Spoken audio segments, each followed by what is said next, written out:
ಬೆಂಗಳೂರು ಕನಸು ಹೊಂದಿರುವ DCM DK Shivakumar ಹಾಗೂ ಪಂಚ ಗ್ಯಾರಂಟಿಗಳು ಯಶಸ್ವಿಯಾಗಿ ಇದು ಐತಿಹಾಸಿಕ ನ್ಯಾಯ ಎನ್ನುತ್ತಾ ಇರುವ ಸಿಎಂ ಸಿದ್ದರಾಮಯ್ಯ ಅವರ ನೇತೃತ್ವದ ಸರ್ಕಾರಕ್ಕೆ ಎರಡರ ಹರೆಯ.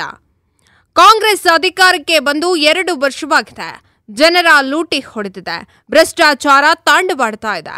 ಬೆಂಗಳೂರು ಸಮಸ್ಯೆ ಮುಂದುವರಿತಲೇ ಇದೆ ಎಂದು ಬಿಜೆಪಿ ಹಾಗೂ ಬಿಜೆಪಿ ರಾಜ್ಯಾಧ್ಯಕ್ಷ ಬಿವೈ ವಿಜಯೇಂದ್ರ ಅವರು ಹರಿಹಾಯ್ದಿದ್ದಾರೆ. 2 ವರ್ಷಗಳ ಸಾಧನೆಯ ಇದೇ ಪಟ್ಟಿ ಎಂದು ನೀಡಿದ್ದಾರೆ.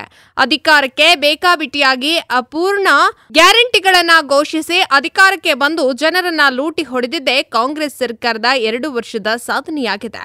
ಅಸಮರ್ಥ ಮುಖ್ಯಮಂತ್ರಿ ಸಿದ್ದರಾಮಯ್ಯ ಅವರಿಗೆ ಜನತೆಯ ವಿಶ್ವಾಸ ಗಳಿಸುವುದು ಬಿಡಿ ತಮ್ಮ ಆಪ್ತ ಸಲಹೆಗಾರರ ವಿಶ್ವಾಸವನ್ನ ಪಡೆಯಲು ಸಾಧ್ಯವಾಗಿಲ್ಲ ಎಂದು ಬಿಜೆಪಿ ದೂರಿದೆ. ಸರ್ಕಾರದ ಗ್ಯಾರಂಟಿ ಯೋಜನೆಗಳು ಷರತ್ತುಗಳನ್ನ ಹಾಕ್ತಾ ಕುಂಟುತ್ತಾ ಸಾಗ್ತಾ ಇದೆ. ಗ್ಯಾರಂಟಿ ಯೋಜನೆಗಳನ್ನ ನೀಡಲಿಕ್ಕೆ ಆಗ್ತಾ ಇಲ್ಲ ಎಂದು ಅಭಿವೃದ್ಧಿ ಕುಂಠಿತವಾಗಿದೆ ಎಂದು ಕಾಂಗ್ರೆಸ್ ಶಾಸಕರೇ ಹೇಳ್ತಾ ಇದ್ದಾರೆ.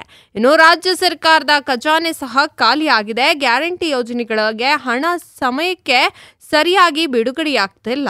ಇನ್ನು ಪರಿಶಿಷ್ಟ ಜಾತಿ ಮತ್ತು ಪರಿಶಿಷ್ಟ ಪಂಗಡಗಳ ಕಲ್ಯಾಣಕ್ಕೆ ಮೀಸಲಾಗಿದ್ದ ಹಣವನ್ನು ಸಹ ಗ್ಯಾರಂಟಿ ಯೋಜನೆಗೆ ದುರ್ಬಳಕೆ ಮಾಡಿದ ದಲಿತ ಸಮುದಾಯಕ್ಕೆ ಅನ್ಯಾಯವನ್ನ ಕೂಡ ಮಾಡಿದೆ. ಇನ್ನು ರಾಜ್ಯದಲ್ಲಿ ಅಭಿವೃದ್ಧಿ ಮರೀಚಿಕೆಯಾಗಿದೆ. ರಾಜ್ಯದ ಸರ್ಕಾರ 2 ವರ್ಷದ ಸಾಧನೆ ಕೇವಲ ಬೆಲೆ ಏರಿಕೆ, ಭ್ರಷ್ಟಾಚಾರ ಮತ್ತು ಹಗರಣ ಮಾತ್ರ.